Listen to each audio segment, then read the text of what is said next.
सुन्ने लघुकथा।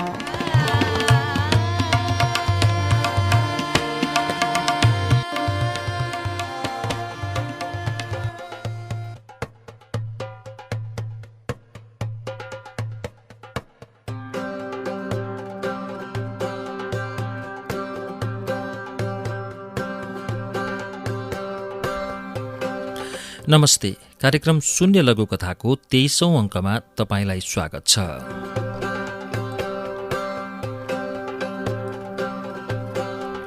आज बुधबार शून्य लघुकथाको यो अङ्कमा सहकारी अङ्कमा हामीले दुईवटा लघुकथाहरू डाक्टर विदुर चालिसेको रातो चामल लघुकथा संग्रहबाट वाचन गर्दै आएका छौँ। आज पनि मैले डाक्टर विदुर चालिसेको लघुकथा संग्रह लिएर आइपुगेको छु र यसैभित्र संग्रहित दुईवटा लघुकथाहरू सुनाउँछु। सबैभन्दा सुरुमा डाक्टर विदुर चालिसेको रातो चामलबाट मैले सुनाउने लघुकथाको शीर्षक छ छ्याकन।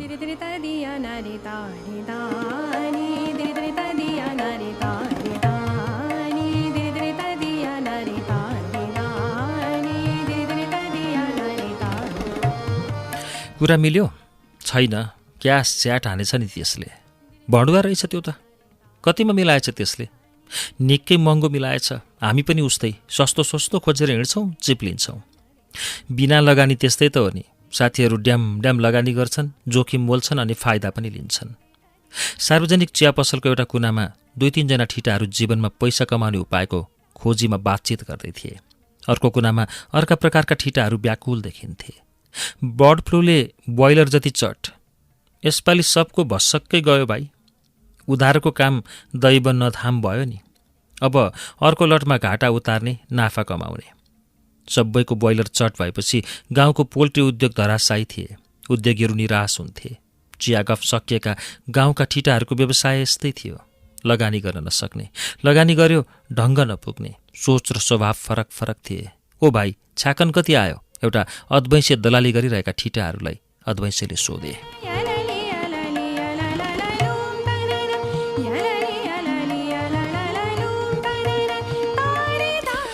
खत्तम, दाई भाँडिहाल्यो नि फट्टाले। हो र? होइन होला, के भन्नु र दाई? हुने भए छुट दिन्थे।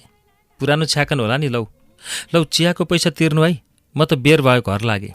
जिस्किनेको आगमसँगै पोल्ट्री चलाएका ठिटाहरूको प्रश्न थियो। ठुल्दाई एच केलाई भनिदिनु है, यसपालि सब मर्यो। हुन्छ हुन्छ, धन्ना मान्नु पर्दैन, बरु चिया भन लौ। पण्डित छेउमा थिए। ठिटाहरूको व्यापारको पीडामा सान्त्वना दिन्थे। अर्को पटक राम्रो भइहाल्छ नि, हरेस खानुहुन्न, बरु चिया खुवाउ न बाबु। सब एक से एक थिए। चोट्टा पनि उस्तै। कसैको व्यवसाय पनि थिएन। उनी त्यसै सुक्खा टाट थिए। गाउँको चिया पसलमा उधारो धेरै थियो। कसैले कराइरहेका थिए। छ्याकन खाने किराहरू। कमाउने जोखिम नचाहने यस्ता हावाहुल अल्लारेहरू बिहानको व्यवसाय चिया, दिउँसो चलचित्र अनि साँझ रसादी सेवन गर्थे र बेला बेला अड्को पड्को सहयोगका लागि साक्षी किनारामा सही गर्थे। तडक भटकमा छ्याकन सोहोर्थे।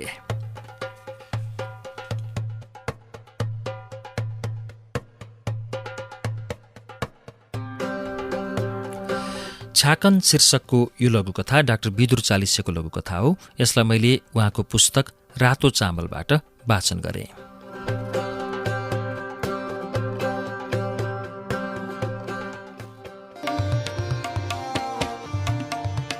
सुन्ने लघुकथा।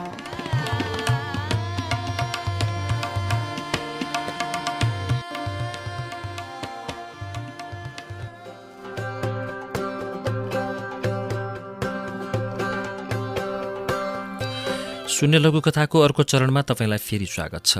हामी सहकारी अङ्कमा दुईवटा लघुकथाहरू सुनाउँछौँ र यो पछिल्लो चरणमा पनि मैले डाक्टर विदुर चालिसेको लघुकथा लिएर आएको छु। रातो चामल सङ्ग्रहभित्रबाट अब मैले वाचन गरेर सुनाउने लघुकथाको शीर्षक छ, यो पुस्तकको 94औं पृष्ठमा रहेको कथा अब सुनाउँछु, इस्लाम मन।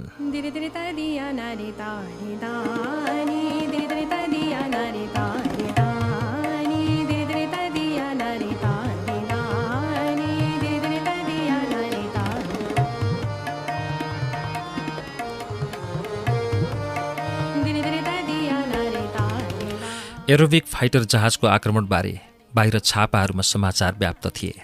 आँखा अगाडि एउटा बन्धनमुक्त पाइलट गर्वले नतमस्तक भएर मुक्त गरिदिने देशलाई सलाम ठोकिरहेका थिए। उनी बेला बेला आत्मउद्गारले भावुक बन्थे। पत्रकार अठ्याई प्रश्न गरिरहेका थिए। पाइलटको भावुक उत्तरमा सायद दुनियाँ पनि दुखित हुन्थे। त्यो भ्रम हो, भ्रम। टेलिभिजनको पर्दामा पत्रकारको प्रश्नको उत्तर दिने क्रममा भर्खरै रेस्क्यु गरिएका विमान पाइलट खुब बरबराइरहेका थिए। होइन होइन, कसरी भ्रम? तपाईँलाई देशको प्रतिनिधिको रूपमा युद्धक विमानको नेतृत्व गरेर पठाएको हो नि त? हो, म देशको प्रतिनिधि। मैले देशको शानका लागि बमबार्डिङ गराएँ, बस त्यति न। निशर्त रेस्क्यु गर्दा तपाईँलाई कुनै हिंताबोध भएन? भएन, बरु गर्व अनुभव गर्छु। उनीहरू महान छन्। महानताको मापन मानवता हो। मतलब तपाईँ बाँच्नुभयो अनि मानवता बाँच्यो? निकै घच्चाघच्ची प्रश्नोत्तरका बीचमा कार्यक्रम रोचक लागिरहेका थिए। प्रश्न सोध्ने पत्रकार जति आक्रोशित थिए, तर उत्तर दिइरहेका पाइलट त्यति नै भावविवल अनि उन्मुक्त प्रशंसकका रूपमा देखिन्थे। पत्रकारको चर्को प्रश्नले उनको मन थामिन सकेन।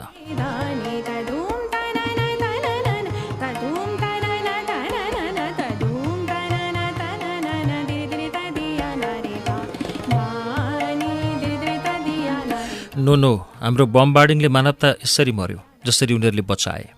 व्यक्ति बाँच्यो, राष्ट्रको बेइज्जत भयो अनि हार्यो नि त। मान्छे मर्नु नै पर्ने, यही हो मानवता।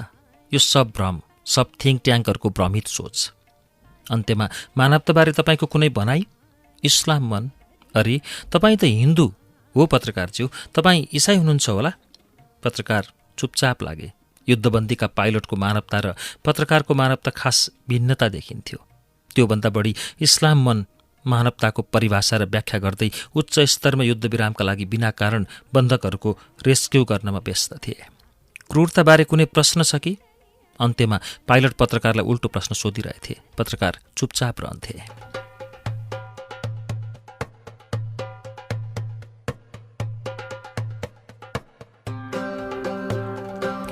शून्य लघुकथाको सहकार्य अङ्कमा अहिले मैले वाचन गरेर सुनाएको लघुकथाको शीर्षक थियो इस्लाम मन। डाक्टर विदुर चालिसेको रातो चामल लघुकथा सङ्ग्रहभित्र सङ्ग्रहित यो लघुकथा मैले सुनाएको थिएँ। आजको सहकार्य अङ्कमा 2वटा लघुकथाहरू हामीले सुन्यौँ। सुरुमा छ्याकन शीर्षकको लघुकथा थियो भने दोस्रो चरणमा इस्लाम मन शीर्षकको लघुकथा थियो। यी 2 लघुकथाको वाचन सँगसँगै आजको लागि शून्य लघुकथाको बुधबारको अङ्क यहीँ पुरा हुन्छ। अर्को 24औं अङ्कमा फेरि 2वटा लघुकथाहरू लिएर आउने नै छु। तबसम्मको लागि प्राविधिक साथीसहित म प्रस्तोता अच्युत घिमिरे बिदा हुन्छु। नमस्कार, शुभ समय।